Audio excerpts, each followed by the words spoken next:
형들, 만약에 내가 지금 딱 하나의 투자만 평생 할 수 있다고 하면 뭘 고를 것 같아? 부동산? 비트코인? 금? 아니야. 나는 S&P 500 인덱스 펀드야. 오늘은 그 이유를 팩트로만 보여줄게. 지금 2026년 S&P 500은 연초 대비 약 4% 빠져 있어. 2025년에 18% 수익을 낸 직후라 좀 쉬어가는 모습이지. 중동 리스크의 금리나 불확실성까지 겹치면서 시장 심리가 좀 위축돼 있거든.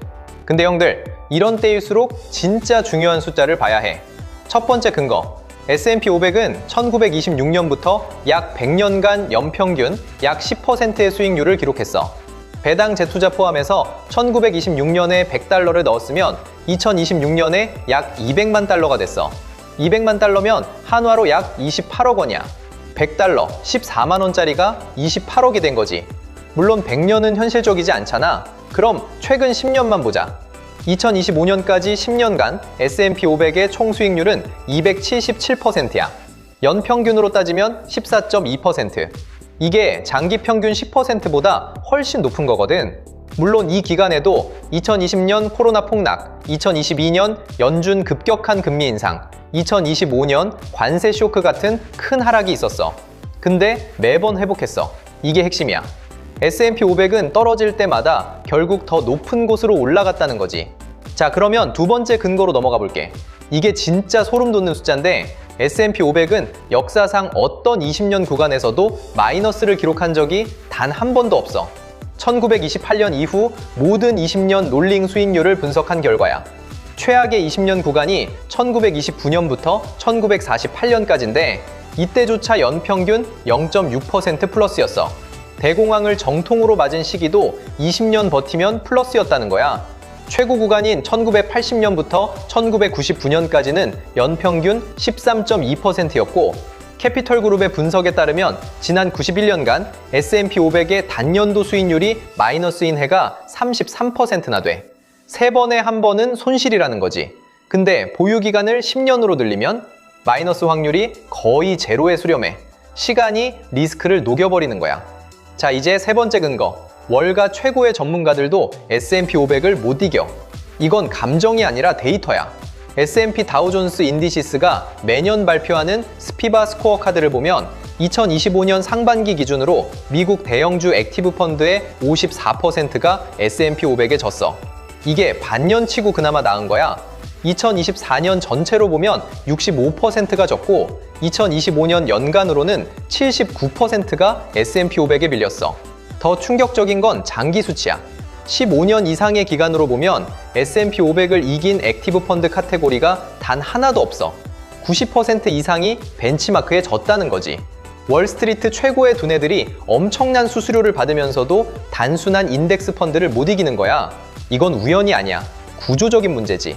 그래서 네 번째 근거로 바로 연결되는데 워런 버핏이 직접 증명했어. 형들, 버핏의 유명한 100만 달러 내기 알지? 2007년에 버핏이 100만 달러를 걸고 내기했어. S&P 500 인덱스 펀드가 헤지펀드 5개 묶음보다 10년간 더 높은 수익을 낼 거라고. 결과가 어떻게 됐냐면 뱅가드 S&P 500 인덱스 펀드가 10년간 125.8% 수익을 냈어. 반면에 헤지펀드 5개의 수익률은 2.8에서 87.7% 사이였어. 연평균으로 따지면 S&P 500은 7.1%, 헤지펀드 평균은 2.2%, 3배 이상 차이가 났어. 상대방인 테드 시즈는 2017년 공식 종료 전에 이미 패배를 인정했어. 그만큼 압도적이었다는 거지.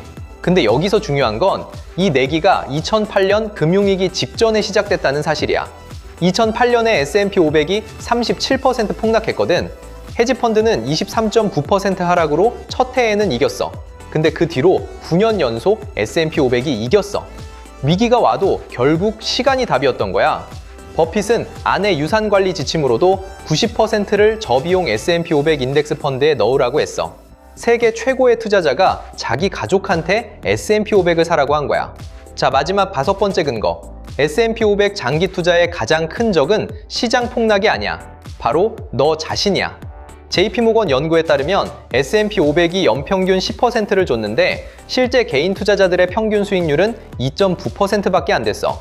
왜 이런 차이가 나냐면 사람들이 공포에 팔고 탐욕에 사니까. 최고점에 들어가서 바닥에서 손절하는 걸 반복하는 거야. 캐피털그룹이 재밌는 분석을 했는데 2004년부터 2024년까지 20년간 매년 최악의 타이밍에, 그러니까 그해 최고점에 투자한 사람도 연평균 10.54% 수익을 냈어.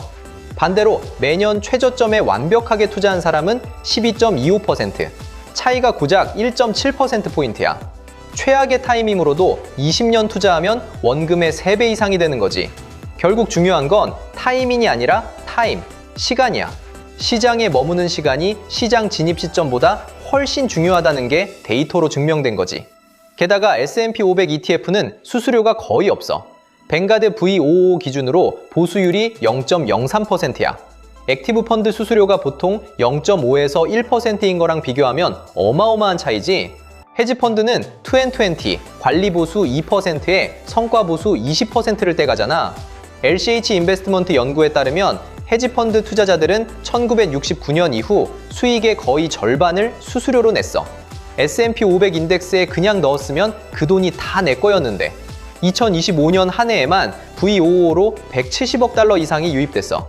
전 세계 투자자들이 이미 답을 알고 있다는 거지. 물론 S&P 500이 만능은 아니야. 미국 대형주에 집중돼 있고 정보기술 섹터 비중이 30%가 넘어서 쏠림 리스크가 있는 건 사실이야. 골드만삭스도 현재 밸류에이션이 높은 건 인정하면서 실적이 기대에 못 미치면 하방 압력이 커질 수 있다고 했어. 슈왑은 향후 10년 연평균 수익률을 5.9%로 전망하기도 했고, 근데 형들, 5.9%도 여전히 대부분의 액티브 펀드보다 높아. 그리고 AI 혁명이라는 거대한 성장 동력이 지금 막 시작됐잖아. 2025년에 대형 테크 기업 7곳이 AI 인프라에만 4,370억 달러를 투자했어. 전년 대비 61% 증가한 거야. 2025년 S&P 500 수익의 75% 이상이 실적 성장에서 나왔어. 밸류에이션 거품이 아니라 실제 이익이 주가를 끌어올린 거지. 이건 건강한 랠리라는 뜻이야.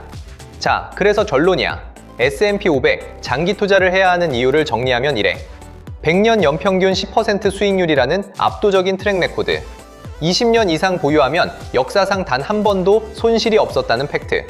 전문가 90% 이상이 장기적으로 못 이기는 인덱스. 워런 버핏이 자기 돈과 명예를 걸고 증명한 전략. 그리고 타이밍을 몰라도 최악의 시점에 사도 20년이면 답이 나온다는 데이터. 지금 S&P 500이 4% 빠져있다고 불안해하는 형들, 이 숫자들을 기억해. 역사는 계속 같은 이야기를 하고 있어. 떨어질 때마다 사서 오래 들고 가면 이긴다. 물론 S&P 500 하나에 올인하라는 게 아니야. 분산 투자는 기본이지. 근데 포트폴리오의 핵심 축으로 S&P 500 인덱스를 깔아놓는 건 이건 투자가 아니라 상식이야. 버핏이 한 말이 있잖아. 다른 사람들이 두려워할 때 욕심을 내라고. 지금이 바로 그때일 수 있어. 형들, 오늘 영상이 도움이 됐으면 좋겠어. 구독이랑 좋아요는 형들이 알아서 해줄 거라 믿어. 그럼 다음 영상에서 보자.